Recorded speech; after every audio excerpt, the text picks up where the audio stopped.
Hi, I'm Croff, and this is my third video log for my TE 150 Global Learning Project. I interviewed Sterling Francois, a Haitian immigrant attending Grand Rapids Community College, who has been part of my previous cultural interactions for this project so far. In my interview with her, she said that MA 95 at GRCC, which is basic math, has been a difficult class for her. Asking her why it's hard, she said, "I don't know, it's just difficult." I went a little deeper into that, and she said that it seems like she understands it, but when I get to a test, I make little mistakes. I can kind of relate with that. She said she mixes up dividing and multiplying. She skips steps sometimes. She does well on homework but not tests. She found that memorizing and practicing is what helps though. I can see this as being metacognition at work, as Sterling was able to recognize that she was having trouble in a math class and decided to take action to improve her grade. I personally tutor at the place regularly, which again is the walk-in tutoring lab for introductory level classes, which I work in professionally there. As far as test knowledge, she identifies that the material is difficult for her and is able to take action to do better. I asked her a bit more of what she does in response to MA 95 being hard, and she said she comes to the place Monday through Friday actually, and spends a few hours each day there on average. She studies more and does homework on weekends. Her friend Shawana is an MA 96, which is a step above her class, but she's like a sister to Sterling, and Shawana helps Sterling out also in the place. And they've had sleepovers at each other's houses, and Shawana has helped her in those cases as well. The effect, as far as that goes, Sterling says that Shawana and the place helps a lot. Being that I work in the place, it's satisfying knowing that my tutoring work there is benefiting others, her included. Her work there has definitely improved her grade. I also see strategic knowledge at work here, as she has identified strategies that help her out with her math.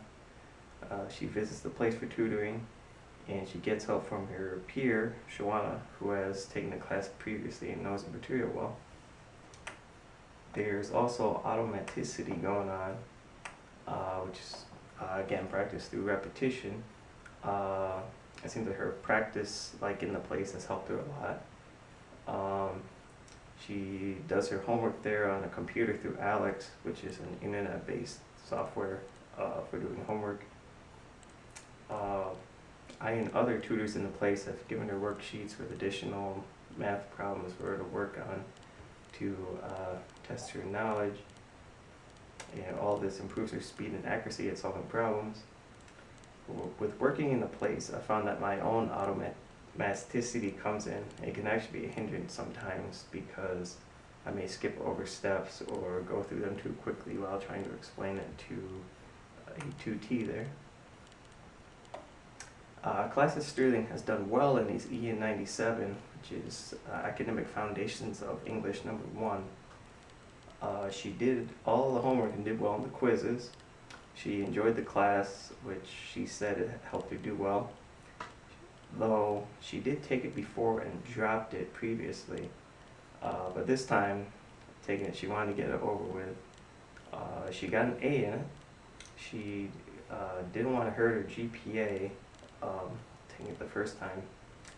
And that's another form of metacognition in action, as Sterling identified that things weren't going too great for her in this class and took action to avoid getting a bad grade on her transcript. I felt the same way before, as I've encountered this, where effort required to boost the grade back up to an acceptable level isn't worth it, and dropping is unfortunately the best choice, but I guess that gets the best of us sometimes. Unfortunately, this has not led to learned helplessness, which could be a problem for neither Sterling nor I, as we've been able to try and succeed in our classes. Sterling also got help from the English writing lab, as tutors there looked over her work before turning it in. I can relate to that too, as I visited the lab myself and I've worked there afterwards. She liked the instructor and had a better relationship with him than the previous instructor, who was better understanding when she was missing pages from her workbook because she took the class previously and didn't get a new one. He was more understanding with the due dates, and Sterling wasn't getting full grades, but at least was getting partial credit instead of getting zeros when things were late. Her instructor was encouraging, willing to answer questions after class. Sterling tried hard in this class because she did take it previously and had to drop it.